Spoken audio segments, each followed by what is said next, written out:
and welcome to Global News Today, bringing you exclusive interviews with leading experts every weekday here on Al Arabiya News. I'm Tom Burges Watson. Coming up on today's program, the Kremlin confirms that President Putin and Trump will speak by telephone on Tuesday. This follows high-level dialogue aimed at bringing the Ukraine war to an end. As European foreign ministers gathered in Brussels today to discuss Ukraine, the EU's foreign policy chief, Kaja Kallas, says that Moscow doesn't really want peace. Well, with relations strained between Ottawa and Washington, Canada's new Prime Minister Mark Carney makes France, not the United States, the destination for his first foreign trip since taking office. And as the US launches a wave of airstrikes on Houthi targets in Yemen, we ask, could this mark the beginning of a more protracted US military campaign in the Red Sea?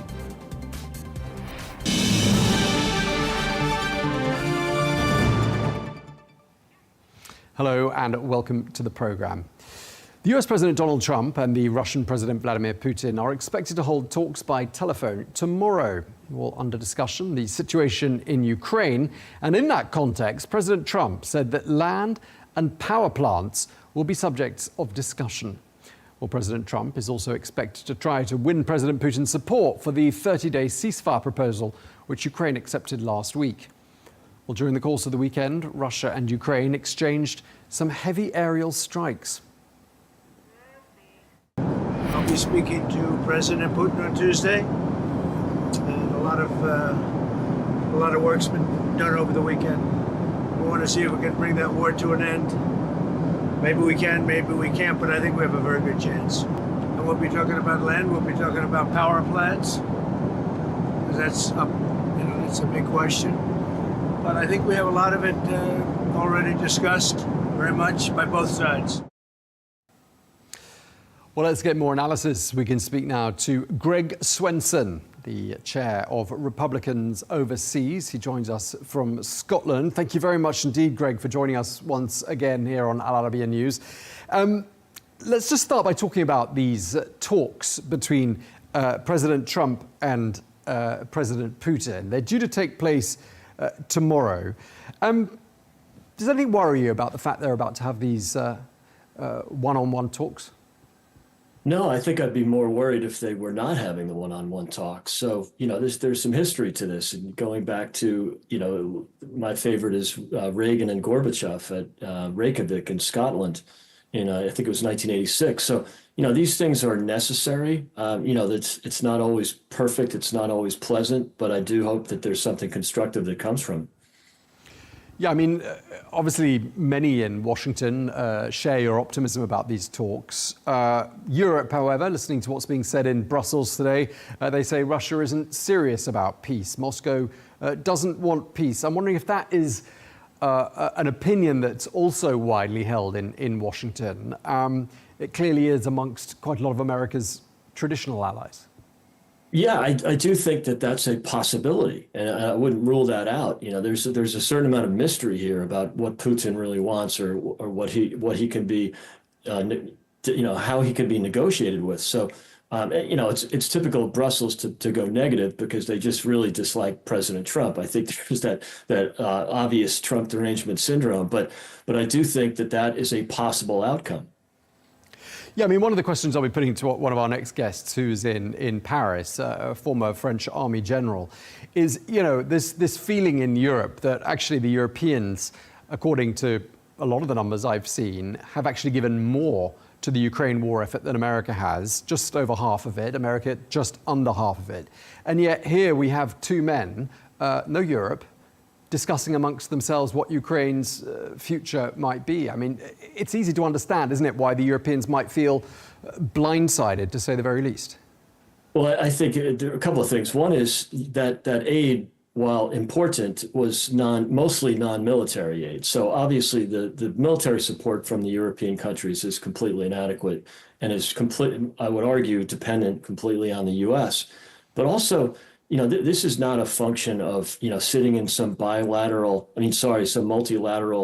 institution like the EU or NATO or the UN, God forbid. This is about a bilateral conversation trying to get something done here. Now, President Trump has had those bilateral conversations not only with Zelensky and Ukraine, but also with President Macron from France and the Prime Minister of the UK, Keir Starmer. So that's the way that this president likes to operate. He doesn't necessarily trust the multilateral institutions that haven't really been able to accomplish much in terms of this Ukraine-Russia conflict. You can make all the pronouncements you want from the UN or from Brussels, but I don't think it's going to move the needle. So I think this is his way of getting to a decision maker and getting someone to the peace table. Okay, and supposing he can't strike a deal that is, even to his mind or anyone in his inner sanctum's mind, even remotely acceptable, what does he do then? What are his options at this point? Yeah, it's a great question because we don't know, and it's kind of one decision at a time. It's let's get to the peace table, see if we can possibly get Putin to agree. I think we've already accomplished that with Zelensky, but as President Trump said last week, it takes two to tango, and there will be serious sanctions against Putin and his cronies and Russia if he doesn't come to the peace table. So look, we're trying to hope for the best and prepare for the worst. But I don't know what the secondary outcome is. I do know that this is the best chance at peace that we've had in 3 years. So good for President Trump for getting us here. Sure, and he gave us some clues as to what's going to be put on the table. I mean, he said he's had a very busy weekend. Obviously, him and his team strategizing. President Trump also says land and power plants and dividing up certain assets are going to be part of that conversation tomorrow. What do we read into that? What's he getting at here, do you think? Yeah, I think he understands that there has to be some negotiations here. There has to be something in it for everybody because there are going to be compromises that both parties won't be happy with, both the Ukrainians and the Russians, or specifically Putin. So this is difficult territory. I don't think we're going to come out of this phone call tomorrow with any grand conclusion, but I do think it's going to be, I wouldn't call it baby steps, but one step at a time. And I think he's hopefully has some tricks up his sleeve, or at least some interest in negotiating with different assets that are important to both countries. Do you see President Trump playing hardball with President Putin, or do you think there's an element of, people are afraid of President Putin on the world stage? I mean, I think there was an anecdote of the former president of France, Nicolas Sarkozy, reduced to a quivering wreck by President Putin. I don't know if that's true or not, but do you think he has that sort of effect on President Trump as well? Do you think he's likely to be intimidated? No, not at all. I mean, this is a president who sent Javelin missiles to Ukraine after President Obama and Vice President Biden refused to do so. They were sending blankets and ready-to-eat meals to a U.S. airbase in Poland and then shipping them in commercial trucks. They were very intimidated by Putin. And then, in his early months in office, President Trump sent Javelin missiles. He sanctioned Nord Stream 2, the pipeline, the gas pipeline between Russia and Germany. He had 300 Russian mercenaries killed in Syria at his command. He dropped out of the medium-range missile deal because he didn't like the way Putin was behaving. So, no, this is not a president intimidated at all by President Putin. And I think you'll see him behave in great contrast to President Biden, who was always appeasing, always intimidated with very incrementalist support for Ukraine, almost drip feeding military support, starting with guns and ammo, and then finally Abrams tanks, and finally F-16s. And still at the end of his term, he wasn't delivering the full arsenal that he could have. So, this is a president who's, I don't imagine he'll be intimidated at all. What do you reckon the chemistry between the two men is like when they have a tete-a-tete like this? I mean, they seem to agree on quite a lot of things, and they do seem to have, in some respects, comparable world visions, certainly on certain major issues. How do you see the chemistry playing into their discussion tomorrow? Yeah, I think, we might be surprised. The president did very well, obviously, with Macron and Keir Starmer, and did very well with Zelensky for the first 40 minutes of their meeting. This is a president who's quite capable at diplomacy. There's also an argument to be made to, keep your friends close and your enemies closer. So I think that's why you often hear President Trump talk about his relationship with Xi in China and Putin in Russia. I think it's important to keep that dialogue. And we've seen that with many presidents in the past, virtually all of them, who might not like it, but it's important to be in touch with our adversaries. So what happens tomorrow? President Putin and President Trump, each in their respective offices in their respective cities, having a conversation on the telephone. I mean, I don't expect you've ever sat in on one of these calls. Perhaps you have. But do there tend to be lots of other people around to perhaps slip notes to the president and maybe poke him every now and then and put the call on mute and have a little chat amongst themselves? Yeah, I think there is probably some of that, and perhaps there will be a few moments where it's just the two of them and an interpreter, of course. I'm not sure how great Putin's English is, but it's awkward, I would imagine, and I've been on calls and meetings where interpreters are required, and it makes it a little bit difficult to get into a real flow and a real chatty conversation. So I don't think this will be as warm and fuzzy as his recent meetings that I've referred to in the Oval Office. I think it'll be a little bit more let's get down to business.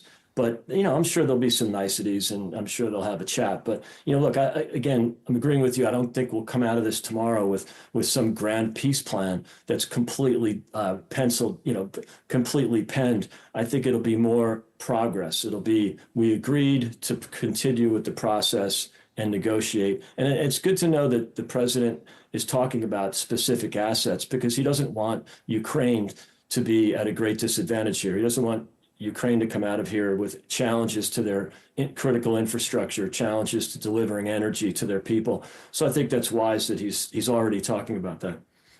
Yeah, I mean, as you say, this can't be a complete, set of agreements by President Trump meeting all of Moscow's demands and none of Ukraine's. I mean, what about, NATO membership? Is that really 100% off the table? And must Ukraine really surrender all the territory that Russia currently occupies? What sort of concessions do you see President Trump obtaining from President Putin? Yeah, I think there will be. I think there will be probably concessions around land that they don't currently occupy, that they have their eyes on. So I think there's some limits to that. And also, I think the NATO situation has been completely off the table for quite some time. 7 countries in NATO have already said that they're not supporting a membership. So this isn't like Sweden and Finland joining, where there was only one holdout in Hungary, and they were convinced to come over.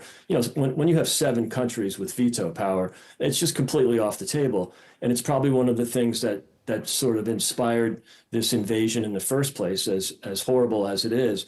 Having NATO equipment on the ground, I think that's one of the red lines for Putin, but maybe it's not. Maybe that can be dialed back a bit, but I don't think there's any reason to bring up NATO membership, because it's impossible at this point with 7 countries in opposition. Okay, so President Trump's already said that's not going to happen. And as we've been saying, maybe he'll manage to extract some concessions in return from the Russians. But in terms of next steps, I mean, supposing some sort of an agreement is struck, I mean, what does President Trump do then? Does he get back together with the other European allied nations and report back and discuss next steps with them? Or do you think he doesn't see them as being particularly, involved? Well, no, I think they are involved. They will be involved, especially when we get to the point where there's, they're talking about security guarantees and increasing military spending. And we've seen that commitment out of Brussels and frankly, the UK in the last few weeks. So we just have to make sure that continues. But no, I don't think he means to disclude the Europeans. He thinks it's more productive to have bilateral talks. Even when he was having discussions with Putin and with Zelensky down in Riyadh, in Saudi, there was always back channels. You have the National Security Advisor, you have the Secretary of State working with the Europeans, working directly with the Ukrainians. So this isn't some idea that he's only going to work with Putin. I think that the concern on the left and in much of the media is way overblown on that. It's a bit alarmist. This is, again, presidents have done this for generations, spoken directly to adversaries, and I think it's necessary at this point. Okay, and how far off? I mean, we've seen these warm sort of fireside chats, well, sometimes heated rather than warm fireside chats in the Oval Office. President Trump and a visiting head of state or prime minister. How far off are we from having President Putin in one of those yellow armchairs, do you think? You know what? It wouldn't shock me. It would not shock me at all to see Putin in that position at some point. And I think the reason is President Trump is thinking differently. He knows that Russia ultimately is only successful, and should be from Putin's perspective too, when they're doing business with the West. You know, they were selling energy to the Europeans, especially to the Germans. Even last year, the Europeans bought $22 billion worth of oil, gas, and coal from Russia. That's more than the $18 billion that they gave in aid to Ukraine. So, you know, Putin can't survive without the West. And more importantly, the U.S. and the West do not want Putin and Russia to be partners with China. That's the real issue here. So Trump's thinking the long game. This is not unlike Nixon and Kissinger going to China when they were afraid China would get into bed with the Soviet Union in the early 70s, and then reaching out later to the Russians and express, you know, at the beginning of the détente phase of the U.S.-Soviet relationship. So, you know, look, nobody wants World War III here. So the best way to do that is bring Russia back into the fold. We've tried before, it hasn't worked. We thought China coming into the global trade system would liberate their political system. It has not. So there's been failures in the past, and I think even Truman would have some regrets about what Roosevelt did in Yalta. You know, basically selling out Poland to the Soviets in order to keep them in the war against Japan.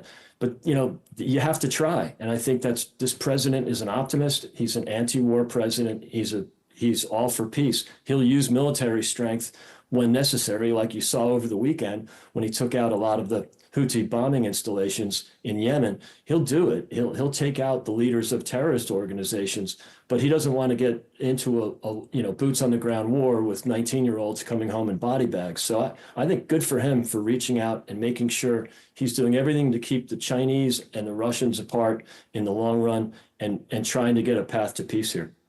Yeah, we're going to be talking about the Houthis a little later on in this program. Meanwhile, thank you very much indeed for your time. Always a pleasure talking to you. Greg Swenson, Chair of Republican Overseas UK. Thank you very much indeed. Thanks. Anytime. Great to do it. Happy to be here. Thank you. Thanks, Jeff.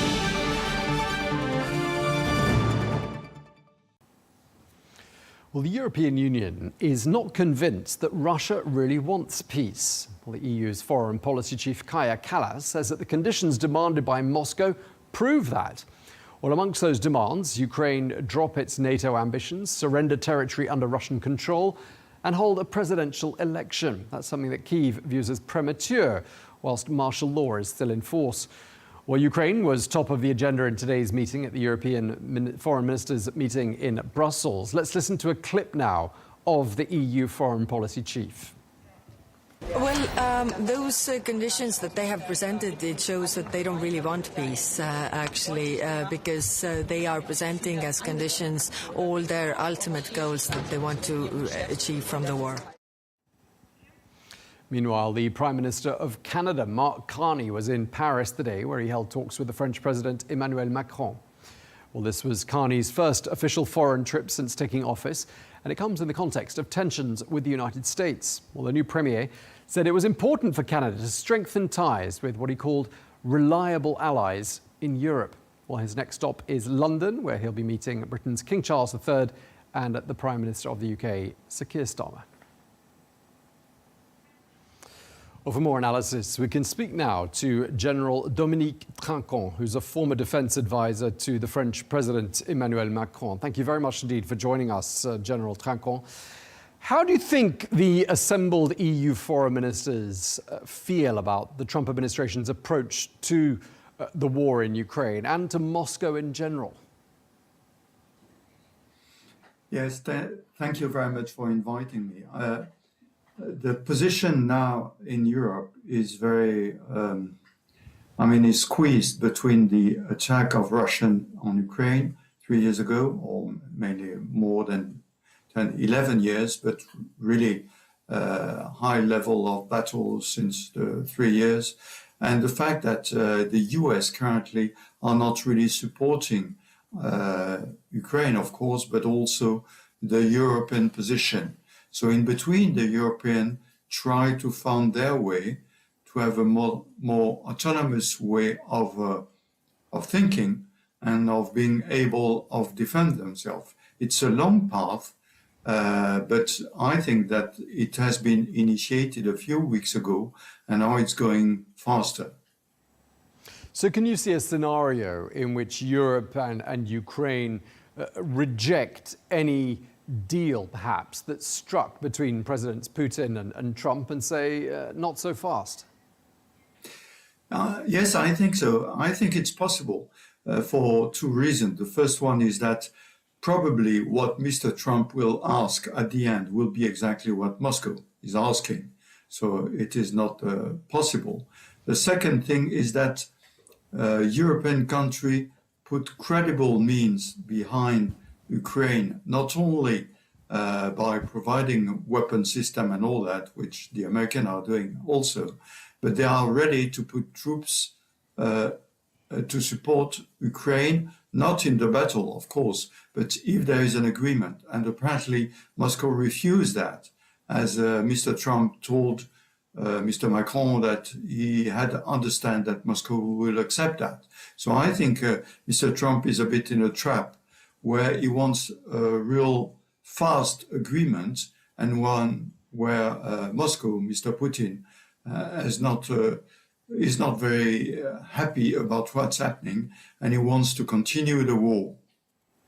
Yeah, I mean, the Europeans really don't sound very happy. We heard from the European Union Foreign Policy Chief, Kaja Kallas, saying that Moscow's conditions, and there are lots of them, we were talking about them just before we crossed to you, the conditions for a ceasefire show that Russia doesn't really want peace, she says.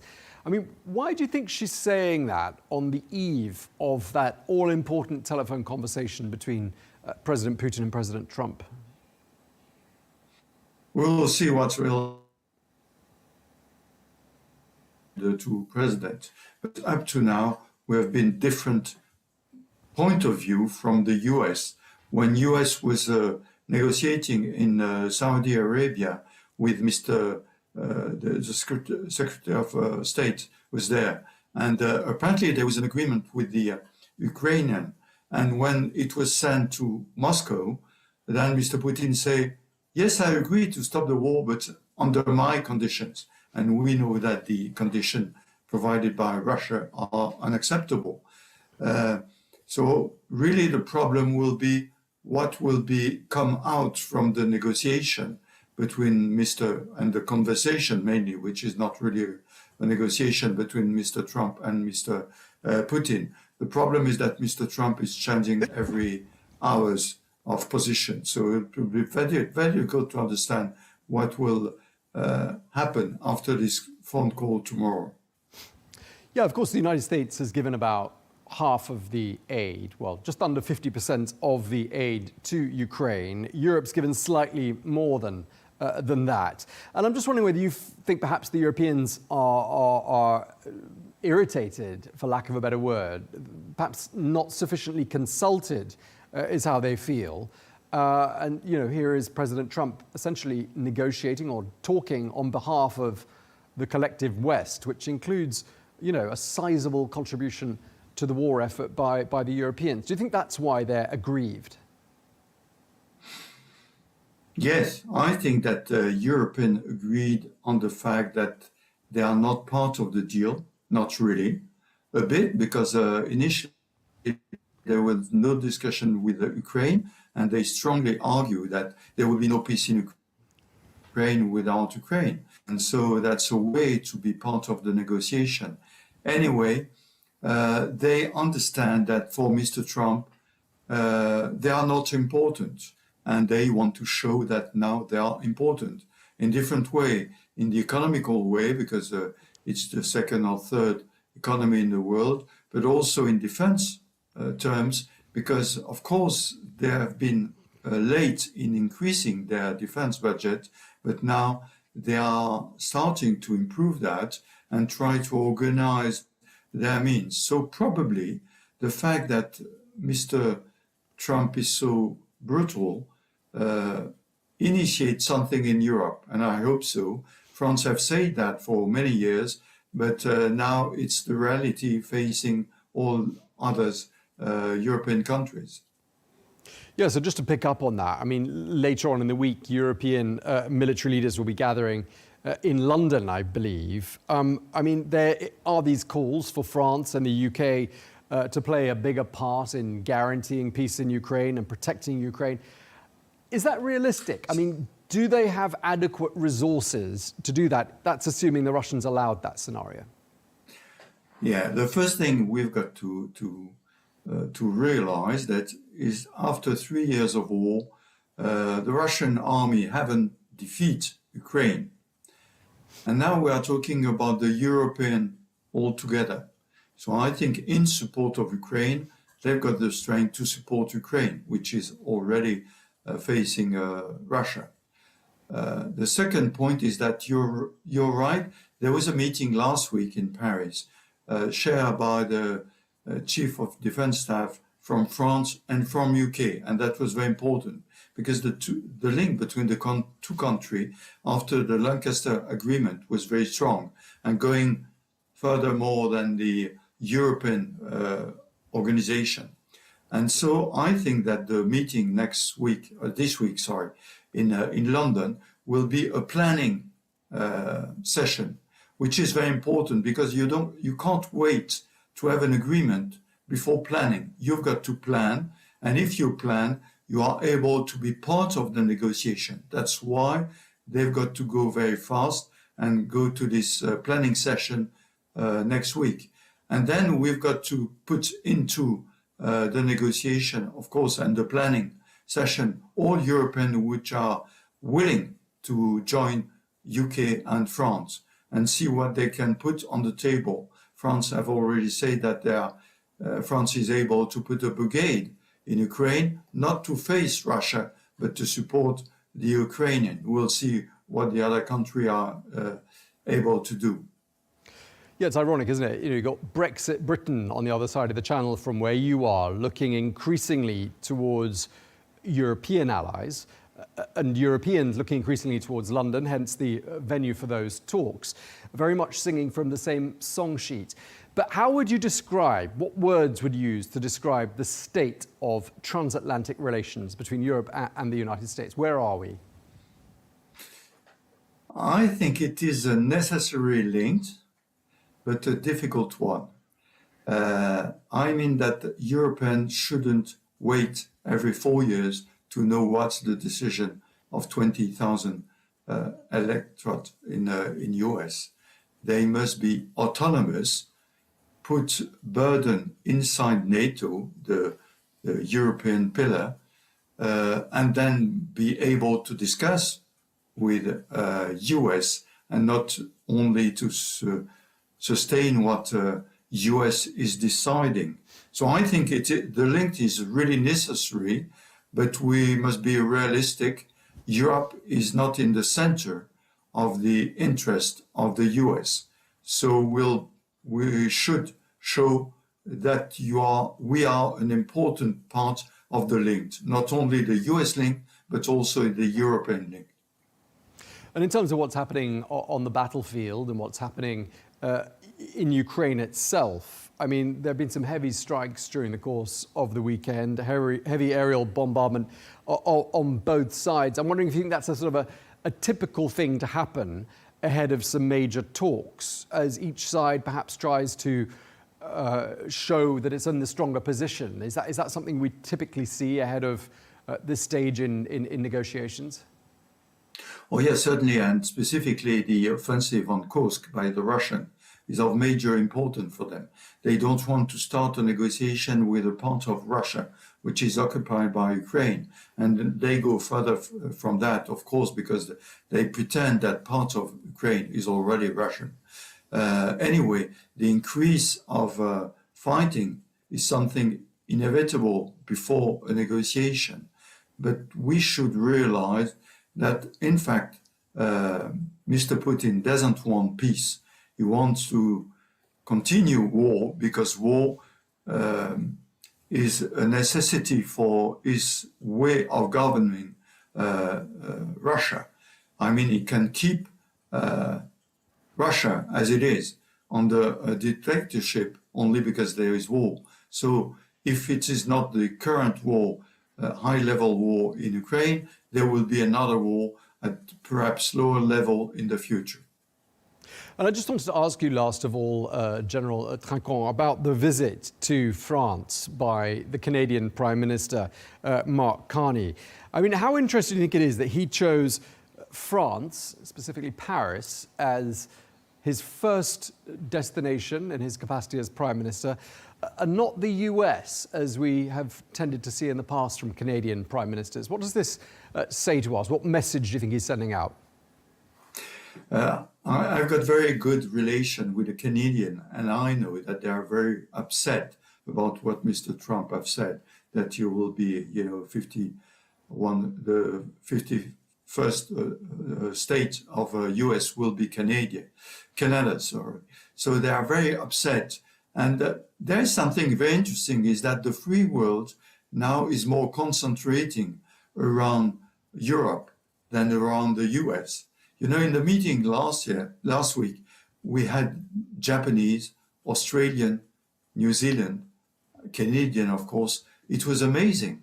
So apparently with the current administration in the US, there is a sort of opposition between what is the free world and what the US represents.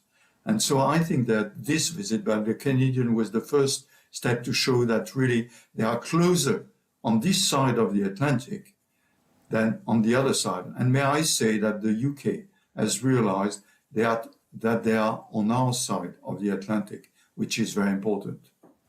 Okay, well, thank you very much indeed for taking the time to speak to us. General Dominique Trinquand, former defense advisor to President Macron, thank you very much indeed for your time.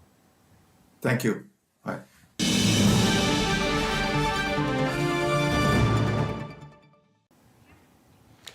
The United States says it's going to keep attacking Yemen's Houthis until they end attacks on ships in the region.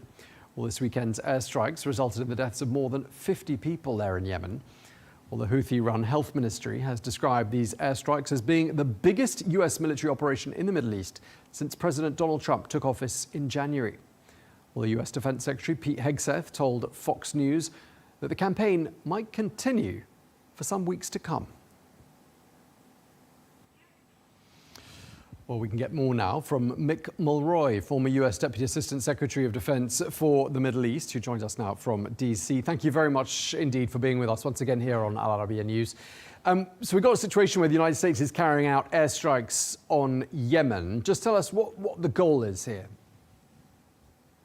So, Tom, I think it's clear that this administration, the Trump administration, wants to set a new status quo, if you will, with the Houthis. They redesignated them a terrorist organization, and this was a substantial escalation in strikes. Of course, the Biden administration did take military actions many times against the Houthis, but this was very comprehensive. It was within 5 different provinces within Yemen. It included leadership targets, so not just storage facilities and logistical routes.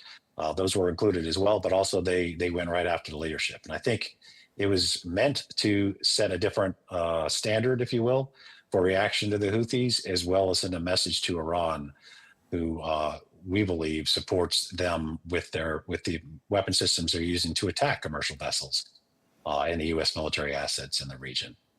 So do you think these airstrikes are going to have the desired effect, Mick? It's hard to say. I mean, the Houthis seem impervious to military pressure.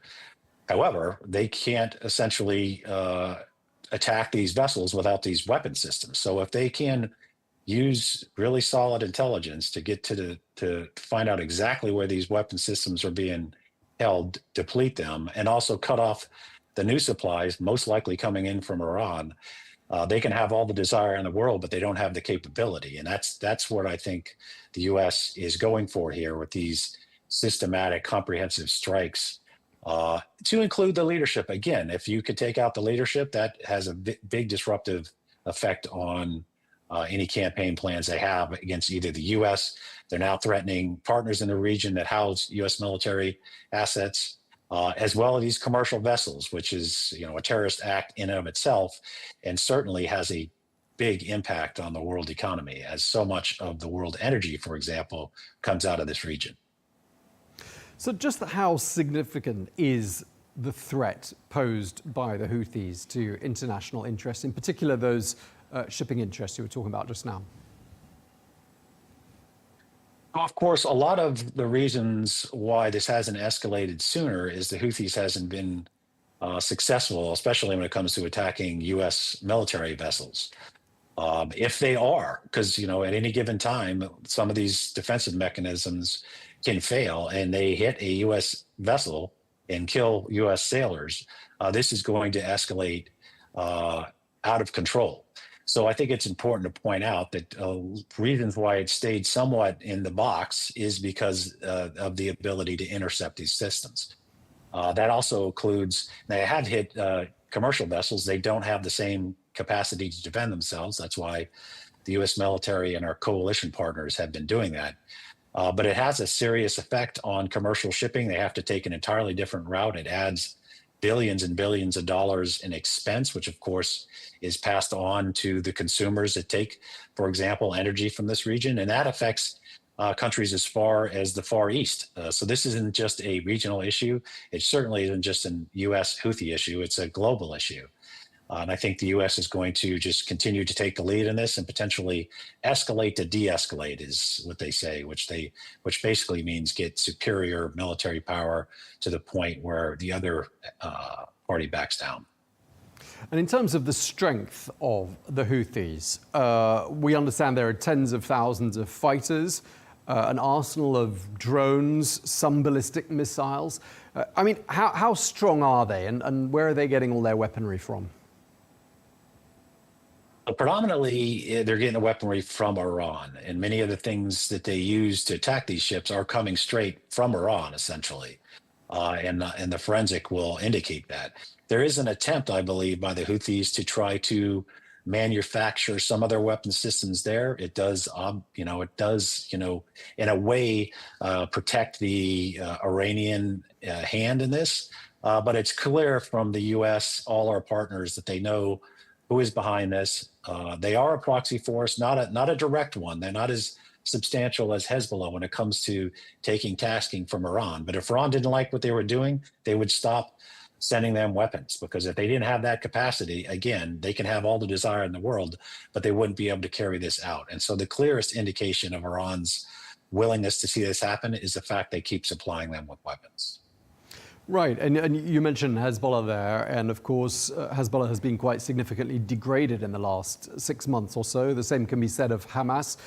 The same can be said of Bashar al-Assad's regime, which has been toppled in Syria. And I'm just wondering, some people will be wondering, how is it that the Houthis are still standing, given what's happened to other Iran-backed entities in the region? So they have been preparing for this and in many cases doing this for many, many years, even before the Biden administration, back into the first Trump administration. So they have strong fortifications. They have the ability to protect themselves. They show very little interest in the well-being of the people of Yemen, but they are essentially a mountain fighting force, and they have been effective at that. But now, as you mentioned, Tom, the Hezbollah, Hamas, many of the militias that used to basically run free in Syria have been destroyed and largely now are ineffective. So the effort can turn toward the Houthis, also known as Ansar Allah. And that can be done by both the coalition led by the United States and the UK and Israel, because they keep trying to attack Israel. It appears that one of the weapon systems they shot that landed in Egypt was probably intended for Israel. So now that the firepower, if you will, can be concentrated on the Houthis, they may be able to do what they did to Hezbollah and really deplete them to a point where they were just ineffective as a military force, fighting force. Yeah, and you mentioned Israel there, and of course the Houthis say they're acting in solidarity with the Palestinians. particularly the Palestinians in Gaza, I should say. So when we were in the phase of the ceasefire, for example, which is still there, but it's been challenged in recent days and weeks, but did we see a corresponding lull in the fighting and the violence and the attacks carried out by the Houthis during that sort of early phase of the ceasefire? I mean, do we believe that what they're doing is purely in solidarity with the people of Gaza? So no, I mean, they had been doing this before the war in Gaza started. I mean, you could even think of the attacks on Saudi Arabia and their oil facilities, multiple attacks against U.S. assets to the region, again, way before the war in Gaza started. They claim it's having little to no effect on Israel's, their decision making when it comes to Gaza. But essentially, by tying it to them, if they want to keep their word, if there is a long-lasting ceasefire and the ceasefire continues, then they should correspondingly stop attacking the vessels, partners in the region. So we'll have to see that. I don't think anybody believes that the Houthis are going to keep their word, but they have said that, and now they said they're continuing because of the humanitarian aid has been cut off by Israel. That could cut back on very quickly if the Hamas, agrees to extend the first phase of the ceasefire agreement with hostages being released and humanitarian aid coming in at scale. So we'll have to see what the Houthis do, but I don't think anybody really expects that they won't stop fighting until they just don't have the ability to fight. Yeah, so do you see this being what we saw at the weekend, these airstrikes by the United States on Houthi targets? Do you see this as being perhaps the beginning of a protracted campaign by the US? I think that's the plan, and that's from every statement we've seen from Secretary Rubio to National Security Advisor Waltz. They have said this is the beginning. This wasn't a one-time event, so this could last days, weeks, potentially months. It really depends on how quickly they can get them to a point where they don't have the capacity. That's what seems to be the ultimate goal as it pertains to the Houthis. The other goal, I think, is to get Iran to come to the negotiation table. It's clear that the Trump administration wants to see a renegotiation of that JCPOA, is what it was called, part 2.0, which Iran right now has rejected even starting the negotiations. I think the administration would like to see this change that perspective.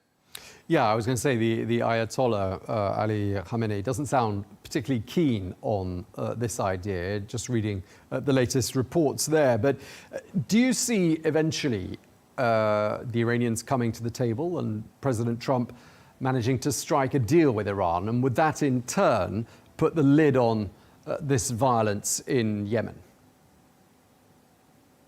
I certainly think it's possible. And I think from the U.S. perspective, they would like to see a comprehensive agreement that includes not only Iran not getting a nuclear weapon, but also Iran not supporting their proxy forces that's caused so much of the destabilization in the region.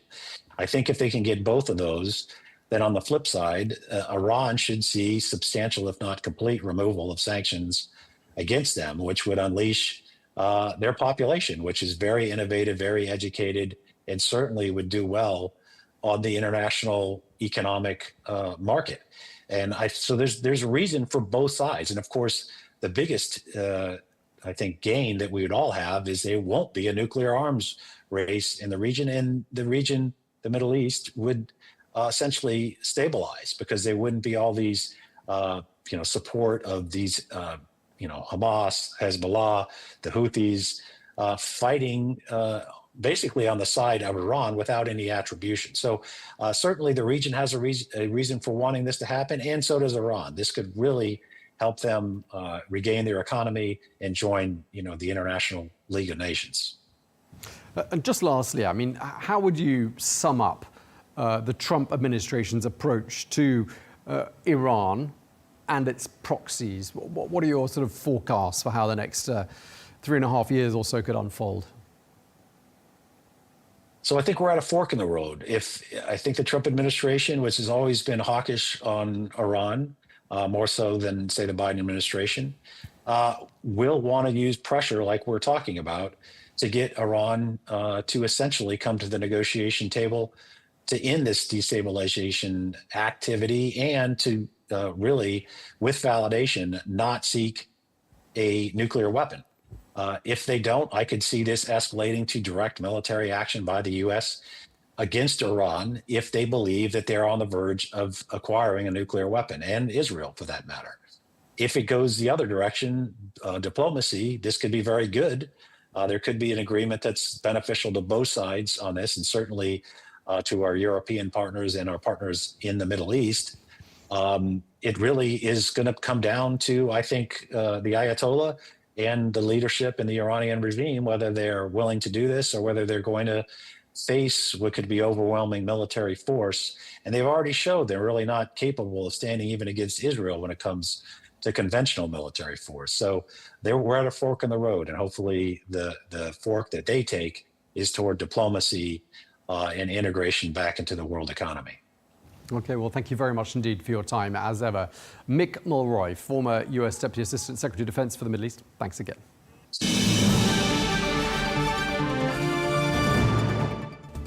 That is all we have time for today's edition of Global News Today. Thanks for watching. Be sure to join us again tomorrow for more exclusive interviews. Until then, goodbye.